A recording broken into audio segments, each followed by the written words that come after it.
Oui, merci beaucoup pour l'invitation. Je dois m'excuser parce que j'aurais bien aimé d'être parmi vous aujourd'hui, mais c'était pas possible. Mais ouais, j'espère qu'on va y arriver à changer un petit peu en visio et aussi je serai disponible pour répondre à des emails après si nécessaire ou échanger par email. Je me présente, je m'appelle Ignacio Palomo, je suis chercheur à la Université de Grenoble-Alpes. Depuis 3 ans et j'espère que mon français ça suffit pour les webinaires. J'ai commencé il n'y a pas longtemps à apprendre la langue. Mais aujourd'hui, je voudrais parler sur les aspects socio-écologiques des solutions fondées sur la nature. Et comme l'a vu déjà ce matin, je vais passer cette diapositive assez vite.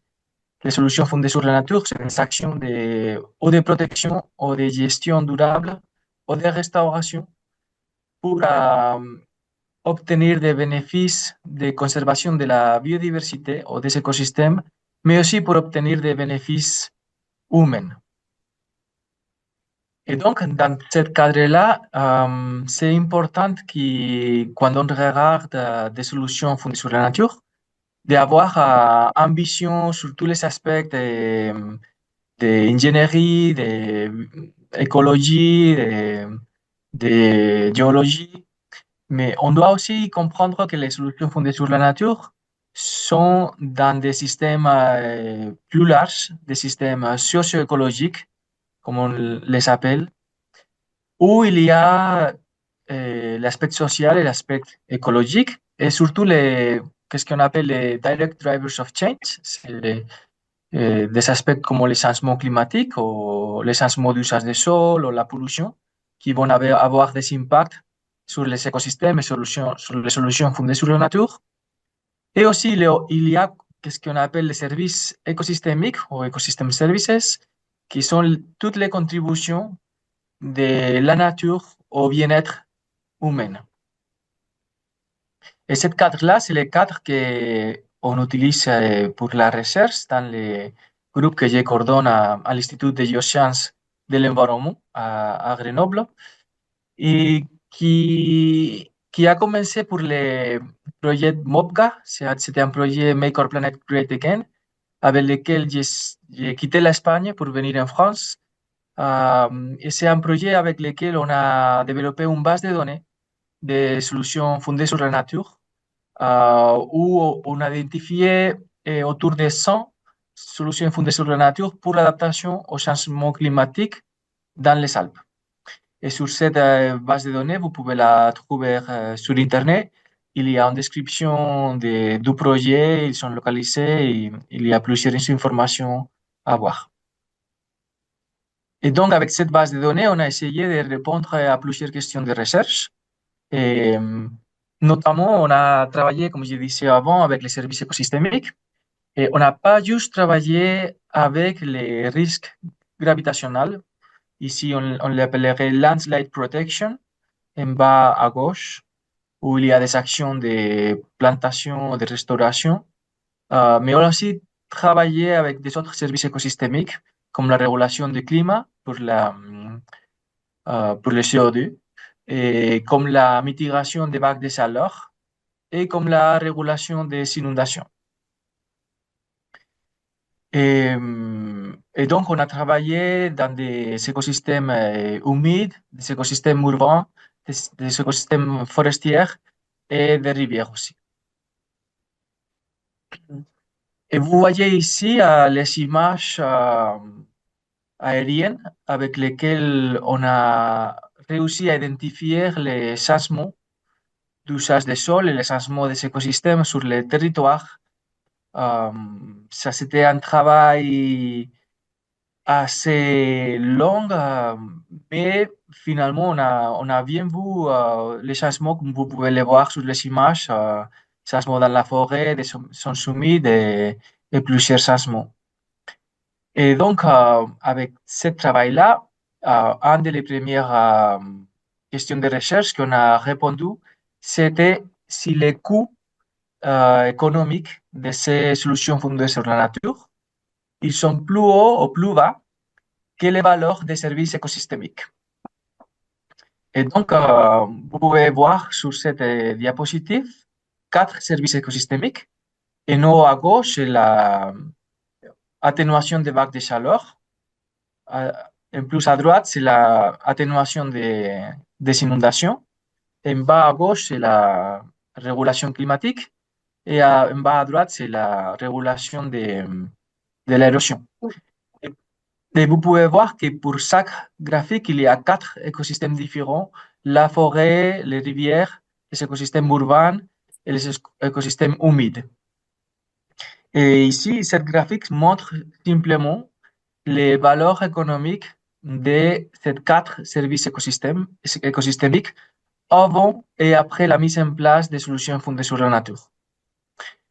Et moyenne, pour ces quatre écosystèmes et pour ces quatre services écosystémiques, on a trouvé que les valeurs économiques, c'est 3 fois plus haut que les coûts d'implémentation des solutions fondées sur la nature.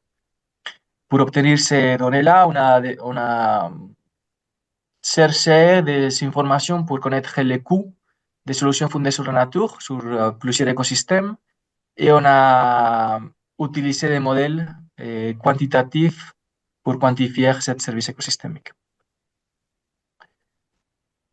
Une deuxième question de recherche qu'on a essayé de répondre avec les solutions fondées sur la nature à l'échelle des Alpes, c'était de voir si ces solutions ils sont localisées sur les lieux où les risques ils sont les plus forts. Et donc, on a travaillé avec des cartes à l'échelle européenne pour plusieurs risques. Ici, sur cette image-là, vous voyez l'augmentation de température et les risques d'inondation. Et sur chaque graphique, la barre grise, elle représente la moyenne, les valeurs moyennes de ces risques sur tous les Alpes.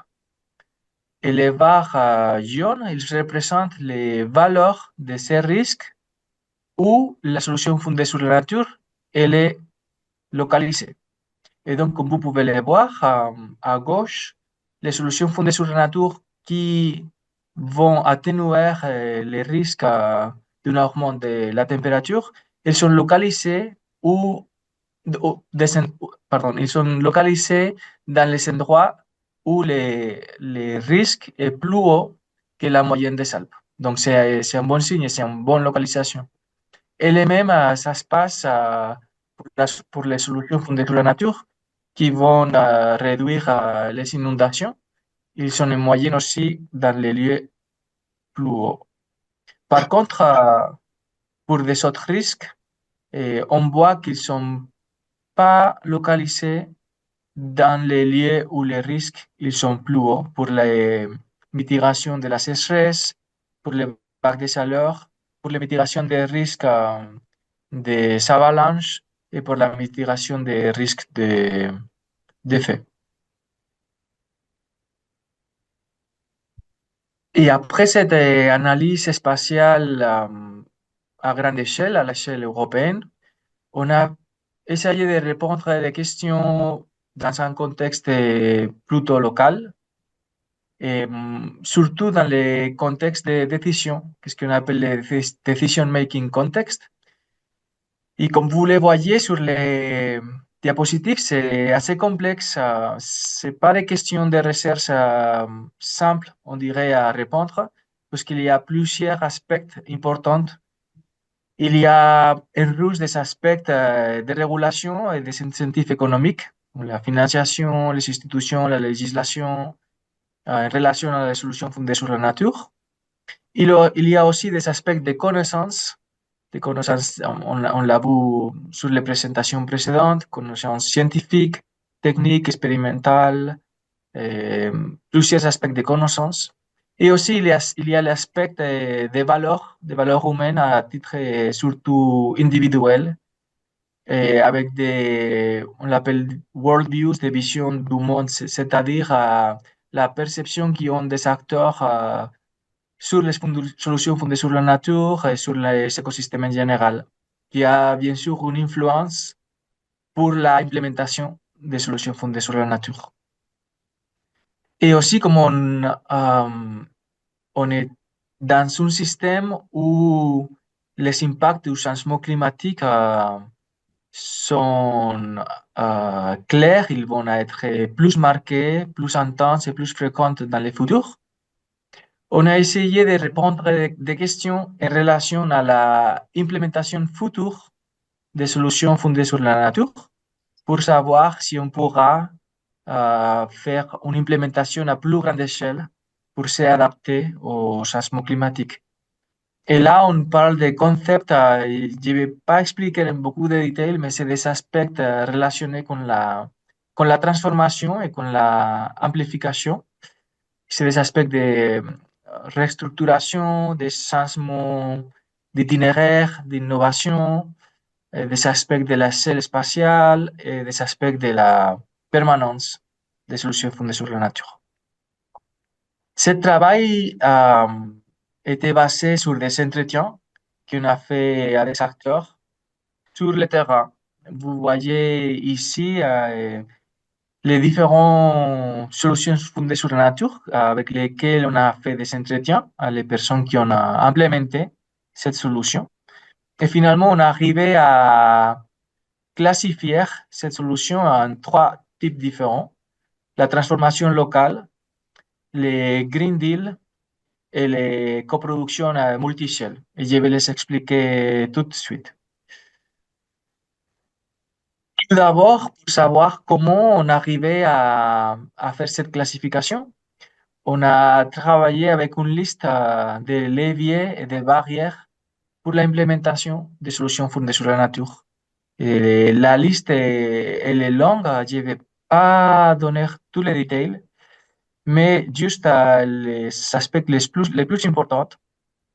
Vous pouvez voir ici que les leviers les plus importants pour accélérer l'implémentation des solutions fondées sur la nature, c'était les aspects économiques, suivi de l'intérêt sur les connaissances écologiques et finalement les aspects de networking, des réseaux de connaissances. Ça, c'était les trois aspects plus importants pour les acteurs sur le terrain pour implémenter des solutions sur la nature. Et par contre, les aspects évoqués en tant que barrières, c'était surtout les barrières de connaissances suivies de l'absence de support euh, à niveau institutionnel. Un troisième poste, c'était l'aspect que pour avoir les bénéfices, il doit prendre un peu plus de temps. Ça me rappelle un petit peu la présentation précédente sur les changements de paradigme, d'un paradigme de contrôle où c'était des bénéfices directs et clairs à un paradigme nouveau où on doit jouer un petit peu avec la certitude. Et donc, pour vous présenter brièvement ces trois types de solutions fondées sur la nature, le premier type, on l'appelait les transformations locales et il est surtout basé pour des aspects de valeur en bleu. Vous voyez les values, c'est des aspects où il avait une motivation assez forte des propriétaires de terrain pour implémenter des solutions, comme vous le voyez sur cette photographie-là, pour l'agriculture du vin. Et il avait aussi des aspects importants de relations informelles entre les agricultures, des aspects de connaissances pour eux-mêmes, autodidactiques, si on peut dire comme ça, et des sens d'expérience. Après, le deuxième type qu'on a identifié, c'était qu'est-ce qu'on appelle les multiscale co-construction, où il y avait d'importance des autres leviers, surtout les leviers économiques. Et il avait aussi des importances sur les réseaux d'échanges et aussi l'intervention économique. Normalement, c'était des projets plus, plus larges, à plus large échelle. Et donc, il y avait plus, plus types de acteurs différents pour l'implémentation de ce type de solution fondées sur la nature. Et le troisième type qu'on a caractérisé, on l'appelait Green Deal. Et c'était un système où il y avait aussi des experts, mais des experts externes. C'était pas comme les premiers cas, que c'était surtout des experts internes, et c'était surtout des aspects externes. Ici, sur l'image, vous voyez les pentes où il y a eu des plantations de semelles. Je crois que c'était Semelles les Alpes, le nom du projet, pour diminuer les risques d'érosion. Et donc, finalement, on a essayé de connecter ces trois types-là. Euh, une hypothèse qu'on avait, c'était que les cas de local transformation, ils sont parfois des pionniers qui peuvent inspirer des projets à plus grande échelle où il y a plus des acteurs intégrés et finalement qui peuvent aussi accélérer l'implémentation des cas qu'on appelle les Green Deal. Et juste pour conclure, je vous montre encore une fois cette cadre qui il est un peu complexe, je m'excuse, mais vous pouvez voir de gauche à droite comment des différents challenges de dégradation des écosystèmes, changement climatique ou des autres et peuvent être atténués grâce à les solutions fondées sur la nature. Et donc, on a essayé de quantifier les résultats sur les services écosystémiques, comme on a vu au début de ma présentation, mais aussi sur la biodiversité ou sur le bien-être humain. Et on a aussi essayé, comme j'ai montré sur les derniers travaux, de comprendre les contextes de décision, que c'est un contexte assez complexe, avec plusieurs acteurs à plusieurs échelles, où il y a plusieurs éléments, comme vous pouvez lire sur cette diapositive, qui, oui, qui donnent des changements sur le territoire. Ce travail, on l'a développé à l'échelle mondiale avec 93 cas de solutions fondées sur la nature qui sont implémentés sur les régions de montagne. Et ici, on a vu que à niveau de valeur, on a évalué ça sur les descriptions du projet. Si c'était des descriptions focalisées sur la biodiversité, on appelle des valeurs intrinsiques, ça c'était autour de 24% des projets. Et qu'est-ce qu'on appelle instrumental? C'était des descriptions focalisées sur les bénéfices pour les humains des solutions fondées sur la nature, c'était aussi autour de 23%. Et il y avait une majorité de solutions fondées sur la nature qui ont eu une focalisation double sur la biodiversité et sur les bénéfices de cette solution. À niveau de participation, c'était toujours des cas où il y avait une participation très forte, en moyenne de quatre types de acteurs différents, des municipalités, des universités, des NGO ou des autres.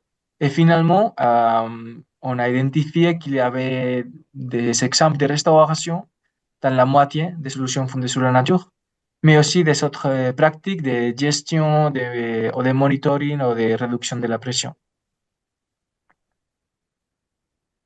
Et oui, ici, je vais aller assez vite parce que c'était déjà présenté ce matin, mais c'est surtout les cadres de référence des Global Standards de la UICN pour évaluer que les solutions fondées sur la nature répondent à plusieurs éléments, comme on a essayé de faire dans notre équipe de recherche.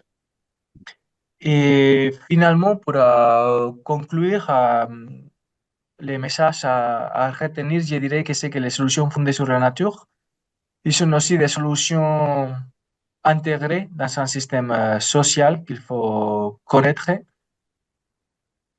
Après que sur une perspective socio-économique, les solutions fondées sur la nature pour l'adaptation au changement climatique qu'on a étudié sur les Alpes, on était 3 fois moins cher que les coûts si on considère les valeurs des services écosystémiques. Et, En troisième lieu, on voit que les solutions fondées sur la nature dans les Alpes qu'on a étudiées, ils sont pas où les risques ils sont les plus hauts, les plus marqués, et finalement qu'il y a des leviers et des barrières qu'on doit considérer pour implémenter les solutions fondées sur la nature à grande échelle. Et, merci beaucoup.